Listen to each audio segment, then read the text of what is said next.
Welcome back to the build. Today we are tackling the absolute cornerstone of any proper van conversion. We are talking about the ultimate weapon against the freezing British winters and the absolute baking heat in the summer. That's right, insulation. So before we can turn this empty metal box into a cozy fortress, we have a small structural problem. You see, the previous builder left the metal brackets attached to the structural ribs of the van, and it's completely blocking where my new beautiful straight timber needs to sit flush against the metalwork. Do we cry about it? Do we make a cup of tea and complain? Nope, we fetch the bloody angle grinder. Oh yes, sparks are flying, the smell of hot metal in the air, and the bracket is history. Now the new timber can sit perfectly flush, exactly as the gods of carpentry intended.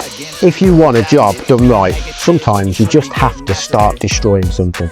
Now with the metal out the way, it's time to bring out the big guns. 50mm Kingspan. Now this stuff is the absolute business. High performance, rigid insulation boards, but here's the thing about vans. Absolutely nothing inside them is straight. It's a world of curves, ridges and awkward angles. So what follows is a grand symphony of measuring, cutting and measuring again and cutting again. If you get this wrong, you will waste a massive sheet of expensive board. So it's a game of absolute precision. Measure the length, check the width, scribe the line and slice. Repeat this dance dozens of times until every single piece fits against the bare metalwork like a glove.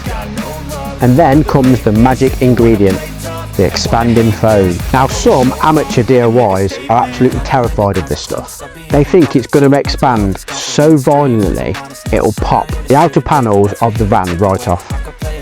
But don't worry, if you use the right technique and apply with a steady hand on the back of the boards, it gives you a perfect rock solid bond.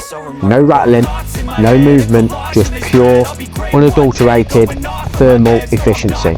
So once the main flat panels are locked into place, we move onto the real test of a man's sanity, the curvature of the van walls. To do this, we are diving into the offcuts pile. As a professional, I hate wasting material. Every single scrap of this 50mm Kingspan is going to find a home. But how do you get a thick, rigid board to perfectly follow a sweeping, aggressive metal curve? Well, you scribe it. And to do that, I'm using a tool that technically belongs in the Plasterboard kit, the pad saw. Now, the pad saw is a brilliant for this. It's got them aggressive, rough teeth that just absolutely chew through the Kingspan, allowing you to rough scribe and slice around those awkward edges with total freedom. And here is the golden rule for this episode. Do not panic if there's any gaps. Why, you might ask? Because I am going to absolutely overkill on this job. Every single gap, every tiny hairline fracture, every microscopic void is getting targeted with the expanding foam nozzle. I want this van completely sealed from the elements. Now, a word of warning, expanding foam is a chaotic entity. It goes absolutely everywhere. It gets on your hands, it gets on your clothes. It expands into weird, ugly alien shapes overnight. There is going to be a massive soul destroying clean-up job tomorrow morning. But is it worth it, you might ask? Yes, it is. Every single time. Because any bare metal left showing is open invitation for moisture and condensation. And we are not allowing moisture into this kingdom. If I see bare metal, it's getting blasted with foam. Simple as that. Right then, let's talk about something incredibly important. If you are enjoying watching me battle this foam, stop what you're doing right now. Drop down into the comments and tell me, what is your ultimate van life nightmare? You can just tell me that I'm doing a brilliant job. Smash the comment button because that is the high octane fuel that fires up the algorithm and pushes this video to the moon. And while you're down there looking for links, listen very closely. At the very end of this entire build for Perry, I am putting together the ultimate start finish unbuilt PDF for this van. Every step, every material, every single headache avoided. Now it's not quite ready yet, but I have set up a link in the description. Go and click it, chuck in your email, and you will be on the exclusive VIP list to get it the absolute second it drops. Oh, and if you need something to build right this second while you wait, my 99p floating shelf blueprint is also down there. The absolute distilled essence of my 25 years in the trade. Yours for less than a cheap cup of coffee. So get on the email list, grab the blueprint, and let's get back to the madness. Now, why did I choose the sliding door next?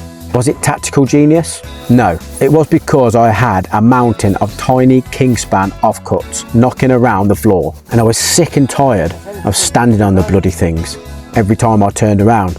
So it was time to clear the bloody floor and stuff them into the door. Now, a sliding door is a dangerous beast to insulate. You cannot just blindly fill every single cavity. Why, you might ask? Because tucked away inside that dark metal shell is the vital control cables and mechanical latches that allow you to open the door, close it and lock it. Now, if you fill that with expanding foam, your door is going to be glued shut forever. So we carefully insulated what we could, avoiding the moving parts, and kept it safe. But then tragedy struck. We went to test the door and it wouldn't bloody open. The mechanism just completely gave up. Now, naturally, I blamed my insulation, but after a bit of poking and prodding and investigating, it turned out that one of the mechanisms at the top of the door had completely seized, just through old age really. Nothing to do with me, so disaster averted. So Perry, the customer, jumped straight onto eBay and ordered a brand new catch, which should be arriving in the next couple of days. We'll pop that in and the door will open just like butter. And we ordered a brand new rubber seal for the door as well, because the old one was letting in a few sneaky leaks. Once that new seal and the catch are on, the door will be tighter than a bloody submarine. With the sliding door paused, it's time for the final sprint. We moved across to the panel on the left by the door, the exact opposite side of the van where the aggressive wall curves was. Now, because we'd already mastered this technique on the other side, we flew through it. Put a fresh piece of 50mm to height, grabbed a trusty pad saw, scribed it in beautifully around the curves and slotted it home. Then we unleashed the expanding foam to seal the deal, lovely and tight and completely solid. And finally, the second wheel arch, the Nemesis Twin. But because we had all that painful practice on the first one, this side didn't stand a bloody chance. It went smoothly, quickly and perfectly. So we knocked out the last remaining tiny section of bare metal, took a step back and looked at the creation, a masterclass in thermal engineering. The van is fully boxed in, the foam is setting, and the winter chill doesn't stand a hope. All that was left to do was to spend half an hour having a proper good tidy up of the battleground, sweep up the mountain of Kingspan dust and call it a day. So job done. See you guys on the next one.